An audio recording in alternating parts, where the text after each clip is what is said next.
Welcome. How do Christians know that the Bible came from God? What's the evidence? Well, in the past 5 programs, we've been presenting that evidence, and today we have an equally important question. That is, how do we interpret the Bible? Dr. Geisler introduces this question, and I'd like you to listen. The Bible, how should we interpret it? In the big chain from God to us, we've discovered who wrote the Bible, men of God inspired by God.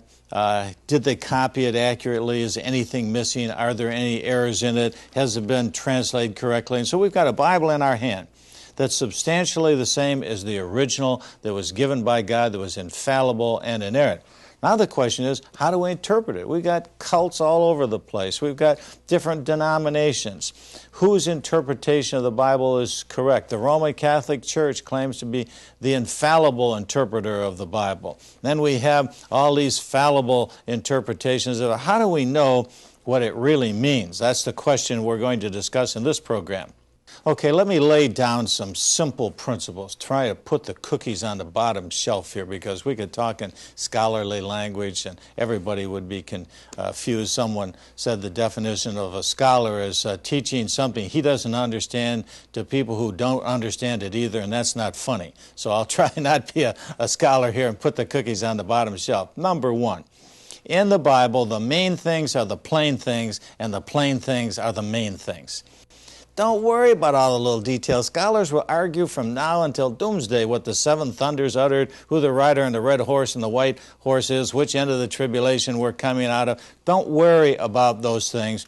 The main things are the plain things, and the plain things are the main things. In other words, if you get scholars who have a good translation of the Bible, and most of them are, and they approach the Bible in the correct manner to try and find out what the author said, which I'll speak about in a moment, they'll all conclude that this is what the Bible teaches on those things. You can't read the Bible and understand what the author meant and not come to the conclusion there's a God, miracles are possible, Jesus is the Son of God, Jesus died on the cross, Jesus rose from the dead, Jesus is coming again. Okay, so the fundamentals are all there. If we just keep this principle in mind, the main things are the plain things, and the plain things are the main things.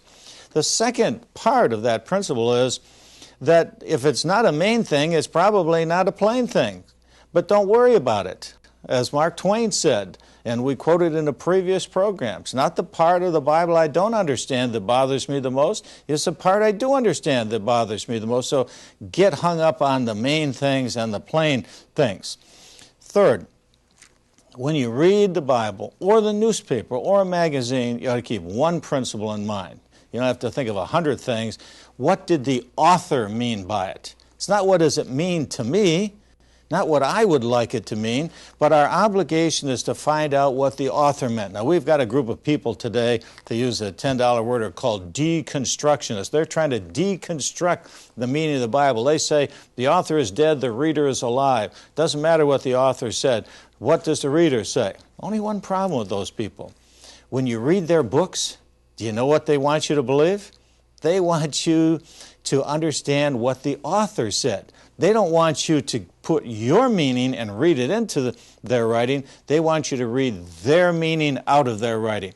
They should treat the Bible, and everybody should treat the Bible the same way. The author's meaning is the true meaning, not what the reader wants it to mean.